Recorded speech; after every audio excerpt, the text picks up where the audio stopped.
Big Boss Malayalam season 7. അങ്ങനെ big Boss Malayalam season 7 ഏകദേശം 45 എപ്പിസോഡുകൾ കംപ്ലീറ്റ് ചെയ്തുകൊണ്ട് വിജയകരമായിട്ട് മുന്നേറിക്കൊണ്ടിരിക്കുകയാണ്. ഈ ഒരു സമയത്ത് ബിഗ് ബോസിന്റെ 7 സീസണുകൾ എടുത്ത് നോക്കുകയാണെങ്കിൽ ഏറ്റവും അധികം ജനപ്രീതി നേടിയ, ഏറ്റവും അധികം ജനശ്രദ്ധ നേടിയ 3 കണ്ടസ്റ്റൻസ് ആരൊക്കെ ആയിരിക്കും? ഏറ്റവും കൂടുതൽ ബിഗ് ബോസ് ഹൗസിൽ കോണ്ടന്റ് കൊടുത്ത ഈ പറയുന്ന 3 കണ്ടസ്റ്റൻസിന്റെ ലിസ്റ്റ് ഞാൻ എൻ്റെ സ്വന്തം ഇഷ്ടപ്രകാരമാണ് ഉണ്ടാക്കിയിരിക്കുന്നത്. ചിലപ്പോൾ നിങ്ങളുടെ ഏറ്റവും കൂടുതൽ പേഴ്സണൽ ഫേവറേറ്റ് ആയിട്ടുള്ള കണ്ടസ്റ്റൻസിന്റെ ലിസ്റ്റിൽ തീർച്ചയായിട്ടും മാറ്റങ്ങൾ ഉണ്ടാകും.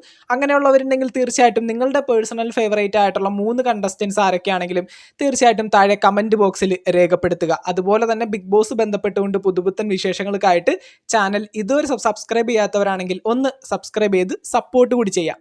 അപ്പോൾ നമുക്ക് നേരെ വീഡിയോയിലേക്ക് പോകാം.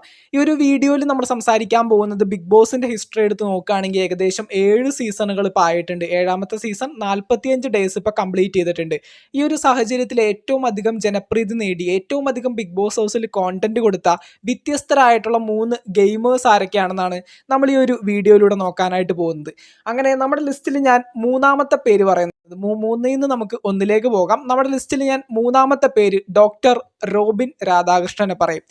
ഡോക്ടർ റോബിൻ്റെ പേര് ഞാൻ ഈ ഒരു വീഡിയോയിൽ ഉൾപ്പെടുത്തിയ ഒരു റീസൺ എന്ന് പറയുന്നത് ബിഗ് ബോസ് ഹൗസിൽ വലിയൊരു മാറ്റം കൊണ്ടുവന്നൊരു കണ്ടസ്റ്റൻ്റ് ആണ്. നമ്മൾ നോക്കുന്ന സമയത്ത് റോബിൻ പങ്കെടുത്ത ബിഗ് ബോസ് മലയാളം സീസൺ 4 ആണ് the king of Bigg Boss Malayalam എന്ന് അറിയപ്പെടുന്നത്. കാരണം ആ ഒരു സീസണിൽ കിട്ടിയ TRP റേറ്റിങ്ങോ, ആ ഒരു സീസണിൽ ഈ പറയുന്ന കണ്ടസ്റ്റൻസ് ഉണ്ടാക്കിയെടുത്തൊരു ഇമ്പാക്റ്റോ മറ്റൊരു സീസണിലും നേടാനായിട്ട് ബിഗ് ബോസിന് ഇതുവരെ സാധിച്ചിട്ടില്ല. അതുപോലെ തന്നെ ഡോക്ടർ റോബിൻ രാധാകൃഷ്ണൻ എന്ന് പറയുന്ന ആ ഒരു വ്യക്തി ആ ഒരു സീസണിൽ റോബിനൊപ്പം പങ്കെടുത്തിരുന്ന ഏത് കണ്ടസ്റ്റന്റിനെ വെച്ച് കമ്പയർ ചെയ്തിട്ടുണ്ടെങ്കിലും ബഹുദൂരം വോട്ടുകൾക്ക് മുന്നിലും ബഹുദൂരം ജനങ്ങളുടെ സ്നേഹത്തിന് മുന്നിൽ നിന്ന ഒരു കണ്ടസ്റ്റന്റ് തന്നെയായിരുന്നു. അതുപോലെ തന്നെ ഒരു പ്രത്യേക സാഹചര്യത്തിൽ റോബിന് ബിഗ് ബോസ് ഹൗസിൽ നിന്ന് എവിക്ഷനിൽ പുറത്തു പോകേണ്ടി വന്നു. കൂടെ ഉണ്ടായിരുന്ന റിയാസ് എന്ന് പറയുന്ന ഒരു കണ്ടസ്റ്റന്റിനെ ദേഹോപദ്രവം ചെയ്തു, ഫിസിക്കൽ അസോൾട്ട് എന്ന രീതിയിൽ ബിഗ് ബോസിന്റെ നിയമം ലംഘിച്ചു എന്ന പേരിൽ റോബിനെ ബിഗ് ബോസ് എവിക്റ്റ് ചെയ്യായിരുന്നു. ആ ഒരു എവിക്ഷന് ശേഷം എയർപോർട്ടിൽ റോബിന് കിട്ടിയൊരു എൻട്രി ഇതുവരെയും ബിഗ് ബോസ് മലയാളം സീസൺ 7 ഇത്രയും ജനപ്രീതി നേടിയ, അല്ലെങ്കിൽ ഇത്രയും ജനങ്ങളുടെ ഇഷ്ടങ്ങൾ പിടിച്ചു പറ്റിയ ഒരു കണ്ടസ്റ്റന്റ് ഉണ്ടായിട്ടില്ല. വ്യത്യസ്തമായിട്ടുള്ള ഗെയിം പ്ലേയിലോടുകൂടി അതുപോലെ തന്നെ ബിഗ് ബോസ് ഹൗസിൽ താൻ ചെയ്യാൻ പോകുന്ന കാര്യം ഒരുപടി മുന്നേ തന്നെ ഈ പറയുന്ന ജനങ്ങളെ ക്യാമറയ്ക്ക് മുന്നിൽ വന്ന് അറിയിച്ചിട്ട് ചെയ്യുന്ന ആ ഒരു രീതി, അതുപോലെ തന്നെ മറ്റുള്ള കണ്ടസ്റ്റൻസിനെ ട്രിഗർ ചെയ്യാനും അടുപ്പമുള്ളവരെ അടുപ്പിക്കാനും പറ്റുന്ന ഒരു പ്രത്യേക സ്വഭാവക്കാരനായിരുന്നു ഡോക്ടർ റോബിൻ. അതുകൊണ്ട് തന്നെ ഈ പറയുന്ന ബിഗ് ബോസ് ഹൗസിൽ വളരെ പെട്ടെന്ന് തന്നെ ഒരുപാടധികം ജനങ്ങളുടെ സ്നേഹം പിടിച്ചു പറ്റാനായിട്ട് ഡോക്ടർ റോബിൻ രാധാകൃഷ്ണന് സാധിച്ചിട്ടുണ്ടായിരുന്നു. അതുകൊണ്ട് തന്നെ നമ്മൾ ഈ ഒരു ലിസ്റ്റിൽ ഞാൻ മൂന്നാമത്തെ ഒരു സ്ഥാനം കൊടുക്കുന്ന ഒരു കണ്ടസ്റ്റന്റ് ഡോക്ടർ റോബിൻ തന്നെ ആയിരുന്നു. അടുത്തതായിട്ട് ഞാൻ പറയുന്നത് 2ാമത്തെ പേര് പേളി മാണിയും ശ്രീനേഷും. ബിഗ് ബോസ് മലയാളം സീസൺ 1 ഈ പറയുന്ന പേളി മാണിയും ശ്രീനേഷും ആദ്യമായിട്ട് ബിഗ് ബോസിൽ എത്തുന്നത്.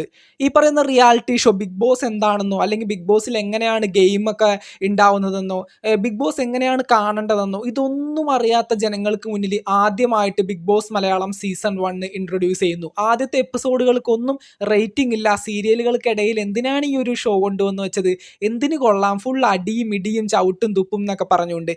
അതിനുശേഷം ബിഗ് ബോസിൻ്റെ ആ ഒരു സീസൺ 1 ഒരു സെക്കൻഡ് വീക്കിന് ശേഷമാണ് ഈ പറയുന്ന പേളിയും ശ്രീനേഷും തമ്മിലുള്ള കോംബോകളൊക്കെ ബിഗ് ബോസ് ഹൗസിൽ ഉണരാനായിട്ട് സ്റ്റാർട്ട് ചെയ്തത്.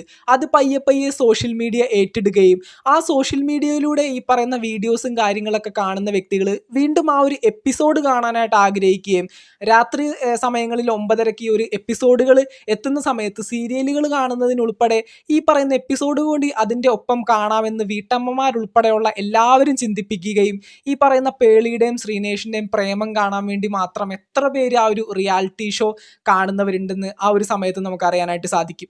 അപ്പോൾ തീർച്ചയായിട്ടും ആ ഒരു റിയാലിറ്റി ഷോയിലേക്ക് ഈ പറയുന്ന ജനങ്ങളുടെ ഫോക്കസ് കൊണ്ടുവരാനായിട്ട് ഏറ്റവും അധികം സാധിച്ച ഒരു മത്സരാർത്ഥികളാണ് ഈ പറയുന്ന പേളിയും ശ്രീനേഷും. ആ ഒരു സീസണിൻ്റെ വിജേതാവായത് നമ്മുടെ സാബുമോനായിരുന്നു. എന്തൊക്കെയാണെങ്കിലും ആ ഒരു സീസണിൽ ഏറ്റവും അധികം ഇമ്പാക്റ്റ് ഉണ്ടാക്കിയ 2 കണ്ടസ്റ്റൻ്റാണ് പേളിയും ശ്രീനേഷും.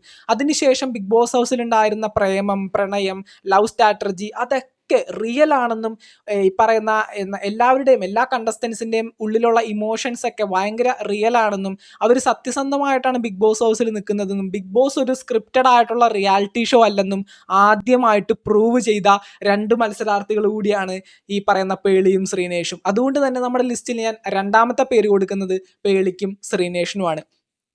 അങ്ങനെ അടുത്തതായിട്ട് ഒന്നാം സ്ഥാനം നമ്മൾ ആർക്ക് കൊടുക്കും? ഒന്നാം സ്ഥാനം കൊടുക്കുന്ന ആള് ബിഗ് ബോസ് മലയാളം സീസൺ 5 വിന്നറായിട്ടുള്ള അഖിൽ മാരാറാണ്.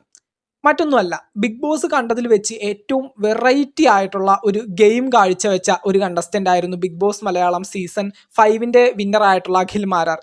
ബിഗ് ബോസ് എന്ന റിയാലിറ്റി ഷോ ഒരു മാത്തമാറ്റിക്സ് ആണ്. കൃത്യമായിട്ടുള്ള കാൽക്കുലേഷന്റെ പുറത്ത് മാത്രമേ റിയാലിറ്റി ഷോയിൽ നമുക്ക് നിൽക്കാനായിട്ട് സാധിക്കൂ.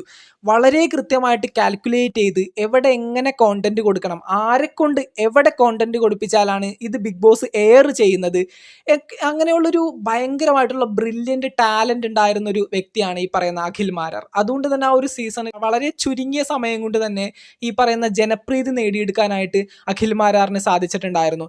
ബിഗ് ബോസ് സീസൺ 5 സ്റ്റാർട്ട് ചെയ്തപ്പോൾ ആദ്യ ആഴ്ചകളിലൊക്കെ ഭയങ്കരമായിട്ട് ഹെയ്റ്റേഴ്സ് ഉണ്ടായിരുന്ന ഒരു കണ്ടസ്റ്റന്റ് ആണ് അഖിൽ മാരാർ. പക്ഷേ ആ ഒരു ഹെയ്റ്റേഴ്സിനെയൊക്കെ തൻ്റെ കട്ട ഫാനാക്കി മാറ്റാനായിട്ട് അധികം സമയമൊന്നും അഖിൽ മാരാർക്ക് എടുക്കേണ്ടതായിട്ട് വന്നിട്ടില്ല. തൻ്റെ അപാരമായിട്ടുള്ള വാക്ചാതുര്യം, വാക്കുകൾ ഉപയോഗിക്കുമ്പോൾ ബിഗ് ബോസ് ഹൗസിൽ എപ്പോഴും സൂക്ഷിക്കണം. വാക്കുകൾക്ക് ഏറ്റവും കൂടുതൽ പ്രസക്തിയുള്ള ഒരു സ്ഥലമാണ് ബിഗ് ബോസ് വീട്. അവിടെ വാക്കുകൾ കൊണ്ട് മാത്രമേ ഒരു കണ്ടസ്റ്റന്റിന് രാജാവാകാനും ഒരു കണ്ടസ്റ്റന്റിന് ഒരു മോശക്കാരനാവാനും സാധിക്കുള്ളൂ. ആ തൻ്റെ വാക്കുകളുടെ ആ ഒരു അക്ഷരസ്ഫുടത കൊണ്ട് ഏറ്റവും മികച്ച രീതിയിൽ ബിഗ് ബോസ് ഹൗസിൽ ഗെയിം കൊണ്ടുവന്ന് മറ്റുള്ള കണ്ടസ്റ്റന്റിനെയും കൂടി തൻ്റെ ഒപ്പം കൂട്ടിച്ചേർത്തുകൊണ്ട് ഏറ്റവും മനോഹരമായിട്ട് ഗെയിം ഉണ്ടാക്കിയെടുക്കാനായിട്ട് അഖിൽ മാരാറിന് പല സമയങ്ങളിലും സാധിച്ചിട്ടുണ്ടായിരുന്നു. അതുപോലെ തന്നെ എല്ലാ സീസണുകളിലും ഭയങ്കരമായിട്ടുള്ള ഫൈറ്റുകൾ ഉണ്ടാവും, മറ്റുള്ള കണ്ടസ്റ്റൻസ് തമ്മിൽ പേഴ്സണൽ ആയിട്ടുള്ള വിരോധങ്ങൾ ഉണ്ടാകും. പക്ഷേ Bigg Boss Malayalam season 5 Akhil മാരാറായിട്ട് ശോഭാ വിശ്വനാഥിനും ജുനൈസിനും സാഗറിനൊക്കെ ഒരുപാട് വിദ്വേഷങ്ങൾ ഉണ്ടായിരുന്നു. പക്ഷേ അഖിൽ മാരാർ വിജേതാവായ സമയത്ത് എനിക്ക് നിന്ന് ക്ലാപ്പ് ചെയ്തവരുടെ കൂട്ടത്തിൽ ഇവരെല്ലാവരും ഉണ്ടായിരുന്നു. ഇവരെല്ലാവരും ഒരുപാട് സന്തോഷിച്ചിരുന്നു അഖിൽ മാരാറിൻ്റെ ആ ഒരു വിജയത്തിൽ. അതുപോലെ തന്നെ ബിഗ് ബോസ് സീസൺ 5 അവസാനിച്ച സമയത്ത് ഉള്ളിലുള്ള എല്ലാ ദേഷ്യവും എല്ലാ സങ്കടങ്ങളും പറഞ്ഞു തീർത്തതിന് ശേഷം മാത്രമാണ് ഈ പറയുന്ന കണ്ടസ്റ്റൻസ് സീസൺ 5 ബിഗ് ബോസ് ഹൗസിൽ നിന്ന് ഇറങ്ങി വന്നത്. അത്രയും മികച്ചൊരു സീസൺ ആയിരുന്നു. TRP റേറ്റിംഗിൻ്റെ കൂട്ടത്തിൽ സീസൺ 4 ഒന്നും 7 ഈ പറയുന്ന സീസൺ 5 എത്തിയിട്ടുണ്ടായിരുന്നില്ല. വളരെ ചെറിയൊരു സീസൺ, അധികം കോണ്ടന്റുകളൊന്നും കൊടുക്കാത്ത വളരെ ചെറിയൊരു സീസൺ, പക്ഷെ കണ്ടിരിക്കാൻ ഏറ്റവും മനോഹരമായ ഒരു സീസൺ ആയിരുന്നു അഖിൽ മാരാർ തോളിലേറ്റി കൊണ്ടുപോയ ബിഗ് ബോസ് മലയാളം സീസൺ 5. അതുകൊണ്ട് തന്നെ അഖിൽ മാരാർ ആ ഒരു ഷോയുടെ വിന്നർ ആയിട്ടുണ്ടായിരുന്നു. അഖിൽ മാരാർ തന്നെ ആ ഒരു ഷോയുടെ കപ്പടിക്കുമെന്ന് ഏകദേശം 50 എപ്പിസോഡുകൾ കംപ്ലീറ്റ് ആയപ്പോൾ തൊട്ട് നമുക്ക് മനസ്സിലായ ഒരു കാര്യമാണ്. അവിടെ ഡോക്ടർ റോബിൻ, ഈ പറയുന്ന രജിത് കുമാർ, റിയാസ് സലീം, ഫിറോസ് ഖാൻ ഇവരൊക്കെ ചലഞ്ചേഴ്സ് ആയിട്ട് കൊണ്ടുവന്നിട്ടും ഈ പറയുന്ന അഖിൽ മാരാറിൻ്റെ ഗെയിമിൽ ഒരു മാറ്റം വരുത്താനോ അഖിലിൻ്റെ ആ ഒരു ഗ്രാഫ് ഒന്ന് താഴ്ത്താനോ ഒന്നും ബിഗ് ബോസിന് സാധിച്ചിട്ടില്ല. അതുകൊണ്ട് തന്നെ ബിഗ് ബോസ് മലയാളം കണ്ടതിൽ ഏറ്റവും മികച്ച വിന്നർ അഖിൽ മാരാറാണെന്ന് ഞാൻ പറയും.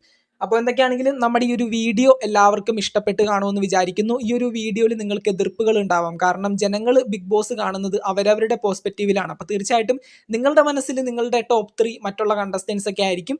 അങ്ങനെ വ്യത്യസ്തമായിട്ടുള്ള ഈ പറയുന്ന ടോപ്പ് 3 ഉള്ളവർ തീർച്ചയായിട്ടും താഴെ കമൻറ്റ് ബോക്സിൽ നിങ്ങളുടെ അഭിപ്രായങ്ങൾ രേഖപ്പെടുത്താനായിട്ട് ശ്രമിക്കുക. അതുപോലെ തന്നെ നിങ്ങളുടെ പേഴ്സണൽ ഫേവറേറ്റ് ആയിട്ടുള്ള കണ്ടസ്റ്റന്റ് ഇപ്പോൾ സീസൺ 7 മത്സരിച്ചുകൊണ്ടിരിക്കുന്നതിൽ നിങ്ങൾക്ക് ഏറ്റവും ഇഷ്ടപ്പെട്ട മത്സരാർത്ഥി ആരാണ്? നിങ്ങളുടെ അഭിപ്രായങ്ങൾ തീർച്ചയായിട്ടും താഴെ കമൻറ്റ് ബോക്സിൽ രേഖപ്പെടുത്തുക. ബിഗ് ബോസ് മലയാളം സീസൺ 7 പുതുപുത്തൻ വിശേഷങ്ങളായിട്ട് നമുക്ക് വീണ്ടും കാണാം.